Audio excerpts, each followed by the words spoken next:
Welcome or welcome back.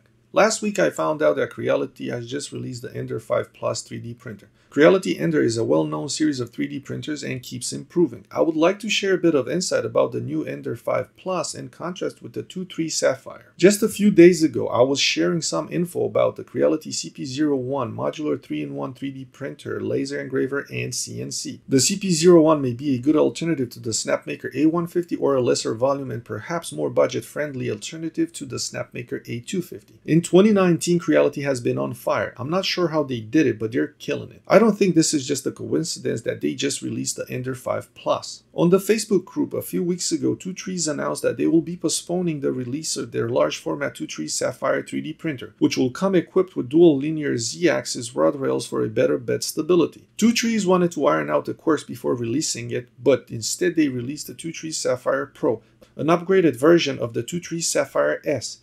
I think the TwoTrees large format 3D printer should have dual Z lead screws controlled by one stepper motor with the timing belt and geared pulleys. With this kind of setup, the bed will be prevented from sagging on one side more than the other. The transfer belt assembly can be placed inside the bottom case of the 3D printer. This year, Creality has released the CR10 Max, the Ender 5, and is close to releasing the modular 3-in-1 CP01 3D printer, and now has just released the upgraded format, the Ender 5 Plus. This is the way of doing business. You pay close attention to your supporting community and you make the necessary changes it requires.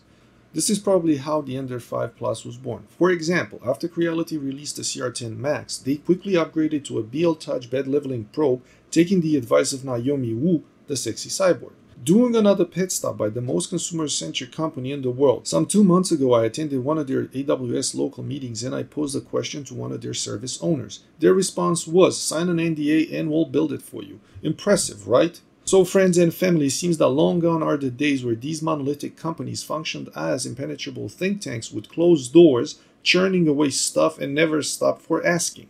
Things have changed and the monoliths are listening, and they are tapping the infinite creativity and ingenuity of the community. The Ender 5 Plus comes equipped with a BL Touch probe, and Creality is releasing it just after TwoTrees released the Sapphire Pro, which brings a few improvements requested by the community as well. In addition, Creality has beat to the punch the Sapphire launch for their large format 3D printer.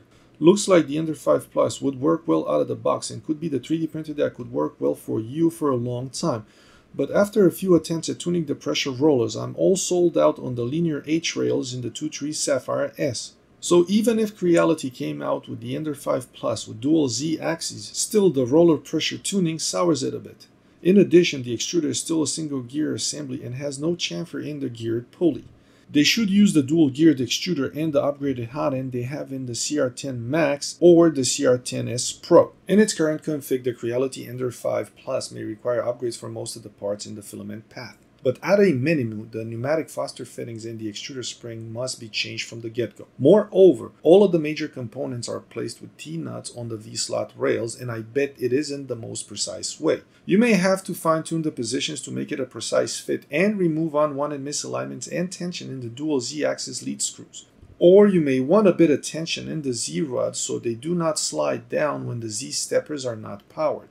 In addition, you may require some anti-backlash T-nuts to prevent the bed from sliding down, because some have complained about the bed sliding down under its weight on the Ender 5. Here's my one-sentence review on the TwoTrees Sapphire S. It works but is not the TwoTrees Sapphire Pro. I must review it at some point, but I feel everything that needs to be said about the TwoTrees Sapphire S has been said. Maybe someone will let me know if I can add anything about it. However, the TwoTrees Sapphire S has linear rails mounted on a probably plasma cut top bracket onto which the idling pulleys are mounted. So that top bracket being just one piece, it really helps with the vibrations and the assembly sturdiness. Although I think the TwoTrees Sapphire required a few hours of assembly, Creality Ender 5 Plus may take much less time. Check out the unboxing video on YouTube. I never assembled an Ender 3D printer, but the pressure rollers are annoying, so H linear rails always win in my book.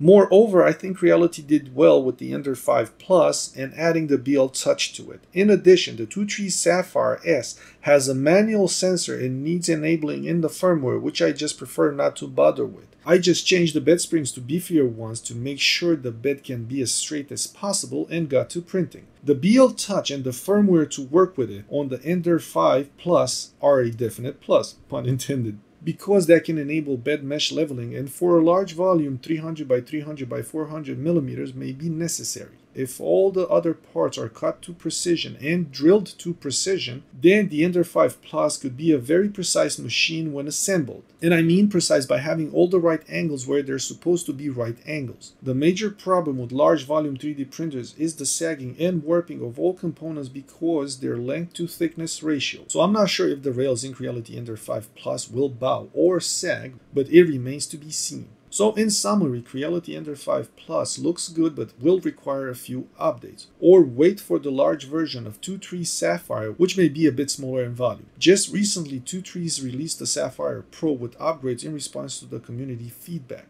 The large format TwoTrees Sapphire may be much better out of the box in comparison with the Ender 5 Plus, but a bit smaller in volume, 300 millimeters cubed. The fact that they haven't released it gives them advantage because they can release something totally refined and grab quite a bit of the market share. It wouldn't be surprising if Creality already owns some interest in TwoTrees, and smart businesses like to diversify. For example, Microsoft used to own and maybe still does own an interest in Apple.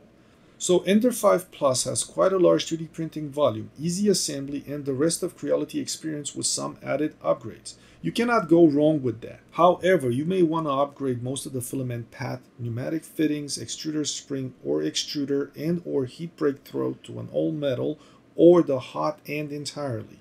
The combination on the filament path upgrades could be endless. It seems to me that Creality is taking something out of Amazon's business plan as well as Netflix's. Netflix loves rapid innovation. Creality seems to love rapid innovation and for now listening to its customers. Of course, I do not know their balance sheet, but it wouldn't surprise me if they own their manufacturing plants rather than outsourcing. They may want to upgrade some of the design process and come up with some precision cut brackets and only use V-slot rails for structure reinforcement. Thank you for watching.